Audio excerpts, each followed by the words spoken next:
My student number is 22023674. To the Honorable Judge presiding at the Crown Court at Hettlefield.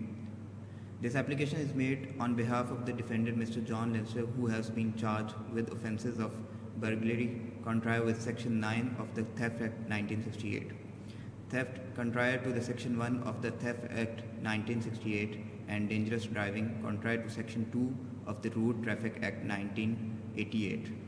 Legal framework and presumptions of bail. The Bail Act 1976 established a presumption in favor of bail unless the prosecution can prove substantial ground that the defendant is likely to fail to surrender to custody, commit further offence while on bail, or interferes with witnesses or otherwise obstruct the course of justice. The court must consider the necessity of the continued definition, ensuring the pre-trial instruction inappropriate and justified under the circumstances. Furthermore, Article 5 of the European Convention on Human Rights, incorporated into UK law via Human Rights Act 1988, protect the right of liability and security of the person, stipulating that detention should only be used when strictly necessary and appropriate. This application will demonstrate that Mr. Leinster continued detention is no longer necessary and that they should be granted bail subject to certain conditions to address any remaining concerns. Changes in circumstances supporting bail. Since bail was initially denied, several significant developments have been emerged that warrant the fresh view of Mr. Leinster's situation. These key changes include humanitarian consideration. Mr. Leinster recently discovered that Mrs.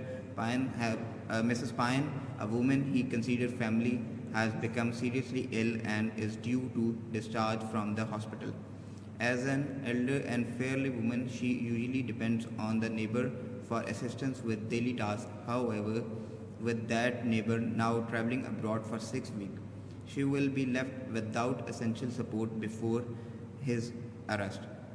Mr. Leinster provided Mr. Pine with £200 per month to help with expense, a contribution he can no longer make while in custody.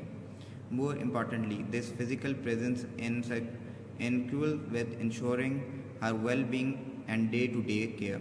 There is clear legal precedent for granting bail on humanitarian ground, particularly when there is no substantial risk of flight or refunding. Given these circumstances, we respectfully ask the court to consider this bail application. A stable and verified residence.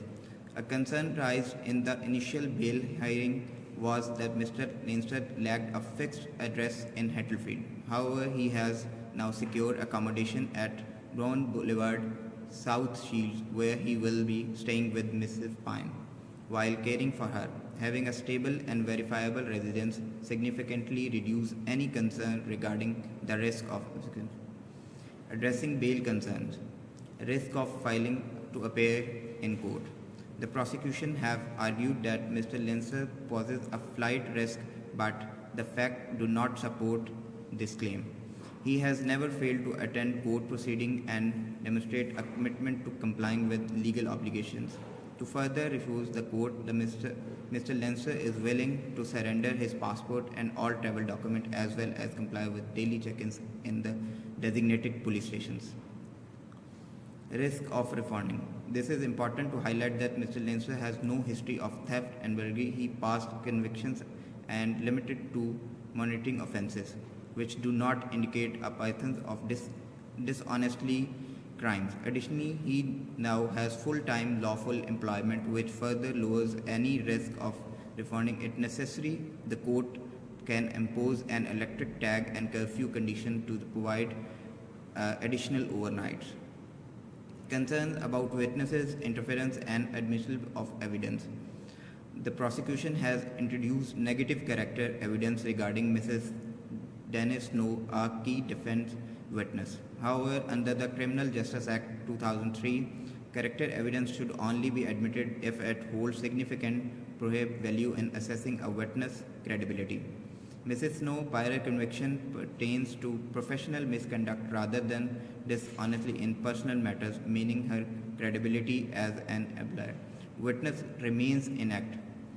The defense opposed an unfair attempt to discredit her. Furthermore, the case file note has the man resembling at alleged offender. Mr. Martel was found deceased due to blunt force trauma. The coroner has ruled this death accidentally, and there is no evidence linking Mr. Leinster to this incident. This fact should not be used unfairly in bail consideration. Proposed bail condition. To further assure the court of commitment to compliance, Mr. Leinster agrees to adhere to the following stated bail conditions. Residence condition. The defendant shall reside at 1 Brown Boulevard, South Shield. Electronic monitoring. Complies with the night time curfew from 8 p.m. to 6 p.m. via electronic tagging. Police reporting requirement. The defendant shall report daily to South Shield Police Station. Surrender of travel documents. The defendant shall surrender his passport and prohibited from applying for new travel documents.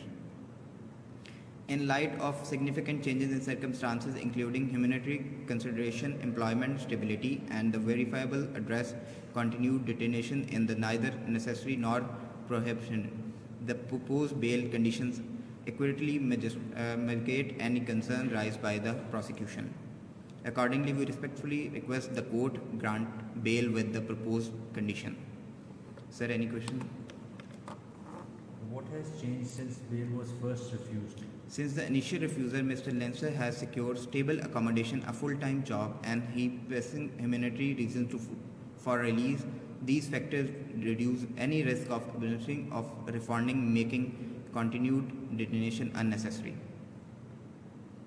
How do the bail conditions prevent Mr. Lannister from committing another crime?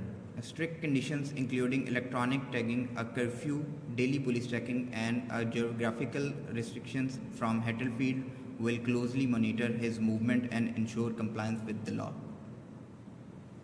Why should the court trust that he will attend his trial? Mr. Leinster has never missed a court appearance before, and he is willing to surrender his passport, comply with police reporting, and reside at fixed address to prove his commitment to attending trial.